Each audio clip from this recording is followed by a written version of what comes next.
assalaamu calaykum kusoo dhawow dadaal academy haddii ay tahay markii kuugu horeysay ee aadna soo booqatid fadlan kusoo biir dadaal academy waa casharo taxanaa ah oo bilaash ah. casharkani waa casharkii ugu horeeyey. waa most common english phrases, waa weedhaha ugu caansan ee englishka oo aan soo ururin doono. casharo dhowr ah ayaan kasoo ururin doonaa insha allah.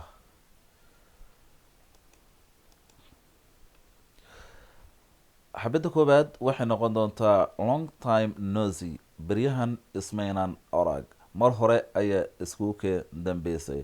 long time nosy, beryahan ismaynan arag, mar hore ayaa iskuuke dambeysay.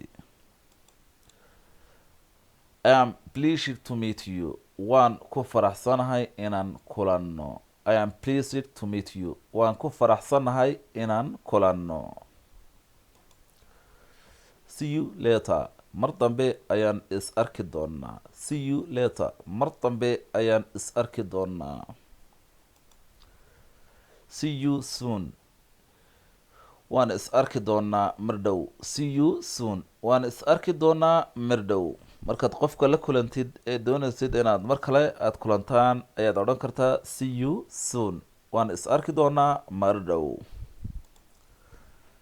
markaad qofka sii kala tegaysaana waxaad odhanaysaa good bye, nabadgelyo.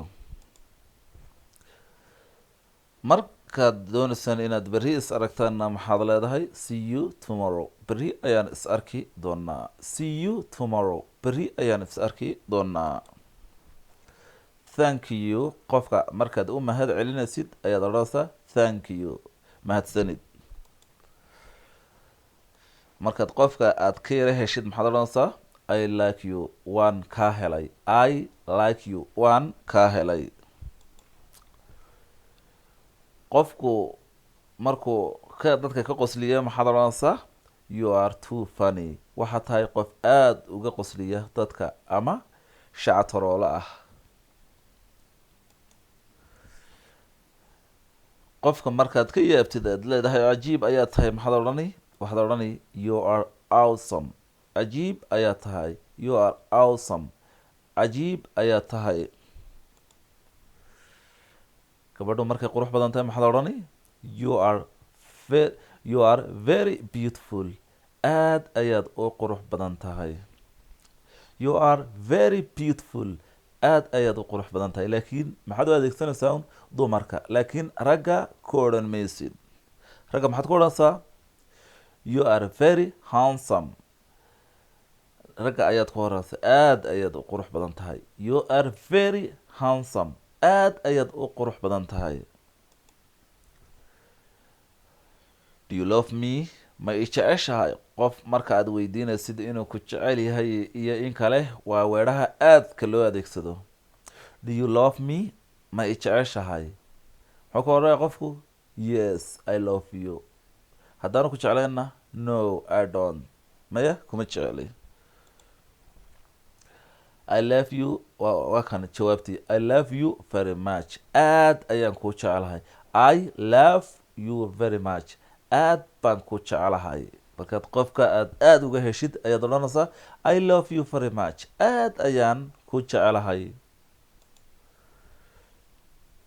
markaad qofka aada leedahay kuma jeceli maxaad odhanaysaa I don't love you, I don't love you, kuma jecli.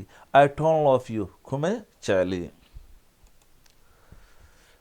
qofka marka aada ugu xiistay maxaad odhanaysaa I miss you a lot, aad baan kugu xiisay. I miss you a lot, aad baan kugu xiisay.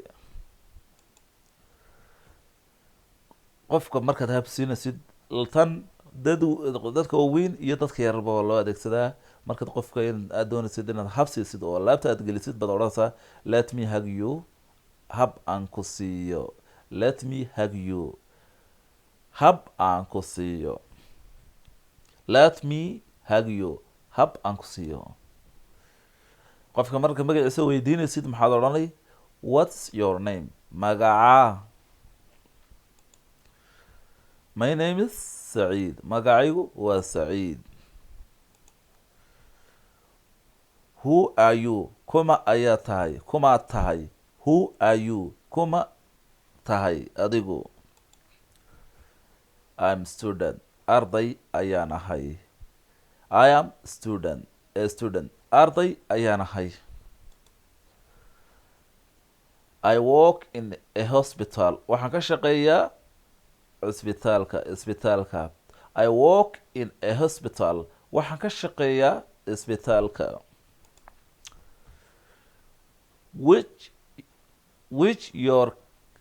which country are you from wadankeed ka timid which country are you from wadankee aad ka timid I am German waxaan ahay German I am Spanish baan ahay I'm Mexican ayaan ahay I am French baan ahay Francis baan ahay how old are you imse sano ayaad jirtaa how old are you imse sano ayaad jirtaa I am 25 years old waxaan jiraa 25 sano I am 25 years old 25 sano ayaan jiraa casharkii maanta intaasuu ku eegyahay waa inoo casharka xiga casharadani waxay noqon doonaan dhowr cashar insha allah la soco qaybta xigta